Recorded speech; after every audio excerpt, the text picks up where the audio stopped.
आज हम Microsoft Excel 2010 में फाइंड एंड सेलेक्ट कमांड का यूज करना सीखेंगे। Find and select command home tab की एडिटिंग ग्रुप में होती हैं। सबसे पहले हम फाइंड जो है फाइंड कमांड का यूज करना सीखेंगे।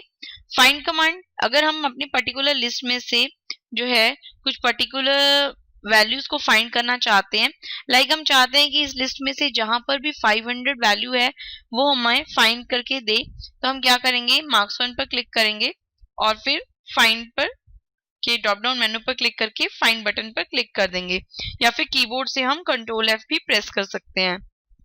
तो जिस भी वैल्यू को हम फाइंड आउट करना चाहते हैं, हम 500 वैल्यू को फाइंड आउट करना चाहते हैं, तो हम यहाँ से इस बॉक्स पे 500 वैल्यू जो है वो पुट कर देंगे। फिर हम करेंगे फाइंड नेक्स्ट। तो आप देखेंगे कि जहां पर भी हमारी लिस्ट में 500 वैल्यू है वो ये हमें शो कर रहा है। जैसे हम इस पे क्लिक करते जाएंगे, जहां जहां पे भी 500 वैल्यू है ये हमें शो कर रहा है। अगर हम यहाँ पे फाइंड ऑल कर देते हैं तो आप देखेंगे कि ये हमें एक लिस्ट दिखा रहा है कि यहाँ पर सेल का नेम शो कर रहा है और वैल्यूज कि इन सेल्स में जो है वो 500 वैल्यू जो है वो स्टोर है। अभी फिलहाल हम इसे यहाँ से क्लोज कर देते हैं।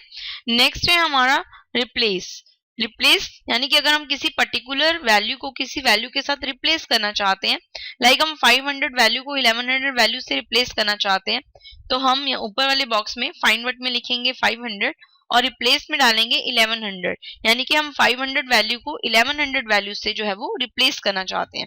अगर हम एक साथ सभी वैल्यूज को रिप्लेस करना चाहते हैं तो हम रिप्लेस ऑल पर क्लिक करेंगे, और अगर हम एक एक करके वैल्यूज को रिप्लेस करना चाहते हैं तो हम यहाँ से रिप्लेस पर क्लिक कर सकते हैं। अब हम यहाँ से रिप्लेस ऑल करते हैं तो यहाँ पर कह रहा है Excel has completed its search and has made 5 replacement. जो एक्सेल है उसने 5 रिप्लेसमेंट करी हैं। देन हम ओके पर क्लिक कर देंगे। तो जहां पर भी आप देखेंगे कि वैल्यू 500 थी, इसने यहाँ पर जो है वो 1100 वैल्यू पुट कर दी है। इस तरह से अगर हम किसी वैल्यूज को रिप्लेस करना चाहते हैं तो हम रिप्लेस ऑप्शंस का यूज करेंगे। नेक्स्ट जो है वो है गोटू का यूज हम तब करते हैं जब हम किसी पर्टिकुलर सेल पर, वर्कशीट के किसी पर्टिकुलर सेल पर जाना चाहते हैं। हम गोटू पर क्लिक करते हैं, हमारे सामने गोटू का विंडो आएगा। हम यहाँ से जो है G7 पर जाना चाहते हैं, G7 हम यहाँ से ओके करेंगे। तो जहां पर भी G7 है आप देखेंगे इसने पॉइंटर को वहां पे G7 में शो कर दिया है, G column and the 7th रो। तो हम इस तरह से किसी पर्टिकुलर सेल पर गोटू की हेल्प से जा सकते हैं। नेक्स्ट है हमारे पास गोटू स्पेशल का ऑप्शन। गोटू स्पेशल जो है अगर हम किसी पर्टिकुलर जगह को सिलेक्ट करना चाहते हैं, हम कमेंट्स, जहां पर भी हमने अपनी लिस्ट में कमेंट्स हैं वो हमें शो कर दे, यानी कि सिलेक्ट कर दे, तो हम यहाँ पे हमने कमेंट्स वाले रेडियो बटन पे क्लिक करा, देन हम ओके कर देते हैं। जहां पर भी हमारी लिस्ट में कमेंट्स शो हैं ये यहाँ पर इन्हें जो है वो हमें अब बोल्ड करके शो कर रहा है। तो इस तरह से जो है हम किसी पर्टिकुलर पोजीशन पर गोटू की हेल्प से जा सकते हैं। अगर आप गोटू स्पेशल का विंडो खोलना चाहते हैं तो हम यहाँ से गोटू पर क्लिक करके और इस स्पेशल बटन पर भी क्लिक कर सकते हैं, और इन ऑप्शंस में से गोटू स्पेशल पर भी क्लिक कर सकते हैं। नेक्स्ट है कांस्टेंट। अगर हम कांस्टेंट्स को सिलेक्ट करना चाहते हैं तो हम कांस्टेंट वाले रेडियो बटन पर क्लिक करके ओके करेंगे। अगर हमारे लिस्ट में कहीं पे फॉर्मूला है, अभी हम यहाँ से इसे क्लोज कर देते हैं और शीट नंबर 2 पे चलते हैं। हम चाहते हैं कि जहां पर भी शीट नंबर इस सेल में फॉर्मूलाज पुट है ये उन्हें सेलेक्ट कर ले, तो आप क्या करेंगे, यहाँ पर अपने इस टेबल में पॉइंटर रखेंगे और गो टू स्पेशल पर जाएंगे, यहाँ से कर देंगे फॉर्मूलाज के रेडियो बटन पर क्लिक। नेक्स्ट जो है फॉर्मूलाज में आपको दे रखा है नंबर, टेक्स्ट, लॉजिकल, एरर्स, यानी कि जिस भी टाइप का फॉर्मूला है आप चाहते हैं वो सेलेक्ट करें, आप यहाँ से उसके आगे चेक का साइन पुट कर देंगे। तो आप यहाँ से फॉर्मूला के बाद चेक का साइन जिस भी इससे हटाना चाहते हैं आप हटा सकते हैं। नेक्स्ट आप ओके कर देंगे। तो जहां पर भी फॉर्मूला पुट होगा ये उन सबको सेलेक्ट कर लेगा, उन सभी सेल्स को सेलेक्ट कर लेगा। नेक्स्ट जो है गो टू स्पेशल पर वो है हमारा ब्लैंक्स का। अगर हम चाहते हैं कि हमारी टेबल में अगर इस लिस्ट में कहीं ब्लैंक सेल है ये उन्हें सेलेक्ट कर ले, तो हम क्या करेंगे, फाइंड एंड सेलेक्ट में गो टू पर जाएंगे और यहाँ से कर देंगे ब्लैंक पर क्लिक करेंगे, देन ओके। तो अगर जहां पर भी ब्लैंक होगा हमारे लिस्ट में ये उन्हें सेलेक्ट कर लेगा।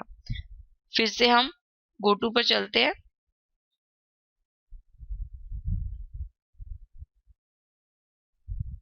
गो टू स्पेशल। नेक्स्ट ऑप्शन जो है वो है हमारा ऑब्जेक्ट्स का। अगर हम चाहते हैं कि वो हमारी वर्कशीट से जहां पर भी ऑब्जेक्ट्स है उन्हें सेलेक्ट कर ले, हम ओके करेंगे, इसके ऑब्जेक्ट्स के रेडियो बटन पर क्लिक करेंगे, देन ओके करेंगे। तो आप देख रहे हैं कि ये जो ऑब्जेक्ट्स हैं इसने इन्हें एक साथ सेलेक्ट कर लिया। तो इस तरह से हम ऑब्जेक्ट्स भी सेलेक्ट कर सकते हैं। नेक्स्ट जो है गो टू स्पेशल पर, वो है हमारा कंडीशनल फॉर्मेट का। अगर आप चाहते हैं कि जहां पर भी हमने कंडीशनल फॉर्मेट अप्लाई कर रखा है अपने शीट पर, तो ये उसे सेलेक्ट कर ले। लाइक हम यहाँ देख रहे हैं कि हमारे इस कॉलम में कंडीशनल फॉर्मेट अप्लाई है, हम चाहते हैं इसे सेलेक्ट कर ले, तो हम गो टू पर जाएंगे और यहाँ से कर देंगे कंडीशनल फॉर्मेट और यहाँ से ओके कर देंगे। तो आप देखेंगे इसने इसको यहाँ पर सेलेक्ट कर लिया है। तो इस तरह से हम गो टू की हेल्प से, गो टू स्पेशल की हेल्प से किसी पर्टिकुलर लोकेशन को सेलेक्ट कर सकते हैं और या फिर उस पर्टिकुलर लोकेशन पर डायरेक्टली पहुंच सकते हैं। नेक्स्ट ऑप्शन जो है आप देख रहे हैं यहाँ पे फॉर्मूलाज, जो हमने अभी पीछे किया। अगर हम किसी पर्टिकुलर फॉर्मा फॉर्मेट पर जाना चाहते हैं तो हम फॉर्मूलाज, किसी पर्टिकुलर कमेंट्स पर जाना चाहते हैं तो कमेंट्स, एंड कंडीशनल फॉर्मेट्स पे जाना चाहते हैं, कांस्टेंट पे जाना चाहते हैं तो हम गो टू स्पेशल की हेल्प से भी जा सकते हैं और यहाँ से भी हम इन ऑप्शंस का यूज करके भी हम उस पर्टिकुलर पोजीशन पर जा सकते हैं। नेक्स्ट ऑप्शन जो है वो हमारे पास है डाटा वैलिडेशंस का। डाटा वैलिडेशंस जो है वो हम अपने आगे आने वाले ट्यूटोरियल्स में सीखेंगे। नेक्स्ट है सिलेक्ट ऑब्जेक्ट्स। उसके लिए हम शीट नंबर 2 पे चलते हैं। यहाँ हमारे पास 3 ऑब्जेक्ट्स हैं। अगर हम यहाँ से अपने माउस को ड्रैग करते हैं, लेफ्ट माउस क्लिक को ड्रैग करते हैं, तो आप देखेंगे कि यहाँ पर इसने ऑब्जेक्ट्स जो हैं वो सेलेक्ट नहीं किए हैं, बल्कि इनका बैकग्राउंड जो है वो सेलेक्ट हुआ है। अगर आप ऑब्जेक्ट्स को सिलेक्ट करना चाहते हैं तो हम एडिटिंग ग्रुप में फाइंड एंड सेलेक्ट पर जाएंगे और यहाँ से कर देंगे सेलेक्ट ऑब्जेक्ट्स। सबसे पहले हम इसे डिसेलेक्ट करेंगे और यहाँ से कर देंगे सेलेक्ट ऑब्जेक्ट्स। जैसे हम सेलेक्ट ऑब्जेक्ट करेंगे और अपने माउस को ड्रैग करेंगे इन पिक्चर्स के ऊपर, तो आप देखेंगे कि यहाँ पे ऑब्जेक्ट्स जो हैं वो अब सेलेक्ट हो गए हैं।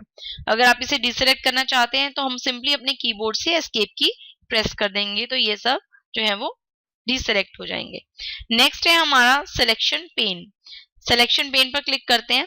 सिलेक्शन पेन की विंडो हमारे सामने ओपन होगी। यहाँ पर जो है हमारे सामने 3 जो है वो पिक्चर्स इंसर्ट है, isosceles triangle, cloud 2 and rounded triangle.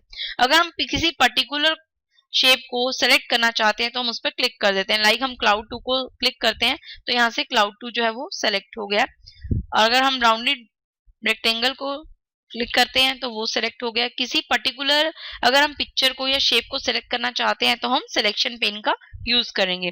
अगर आप चाहते हैं कि यहाँ पर ये जो पर्टिकुलर शेप है वो हाइड हो जाए, तो हम ये जो आई बना हुआ है, लाइक हम चाहते हैं कि जो आइसोसेलेस ट्रायंगल है वो हाइड हो जाए, तो हम इस आई पर क्लिक करेंगे तो वो पर्टिकुलर हमारे शीट से हाइड हो जाएगा। अगर आप फिर से इसे शो करना चाहते हैं तो हम यहाँ इस बॉक्स में क्लिक करेंगे, फिर से वो शो हो जाएगा। तो हम आईज पे क्लिक करके किसी भी पर्टिकुलर पिक्चर या शेप को जो है वो हाइड कर सकते हैं। अगर आप चाहते हैं कि जो जितने भी पिक्चर्स हमारी वर्कशीट पर हैं वो एक साथ हाइड हो जाएं, तो हम यहाँ से हाइड ऑल पर क्लिक करेंगे, ये सब हाइड हो गई हैं। अगर फिर से हमें इन्हें शो करना है तो हम शो ऑल पर क्लिक कर देंगे, तो हम सभी पिक्चर्स को एक साथ शो भी कर सकते हैं और हाइड भी कर सकते हैं। अगर हम किसी पर्टिकुलर को शो या हाइड करना चाहते हैं तो हम इस आई पर क्लिक करके उन्हें शो और हाइड कर सकते हैं। Thank you.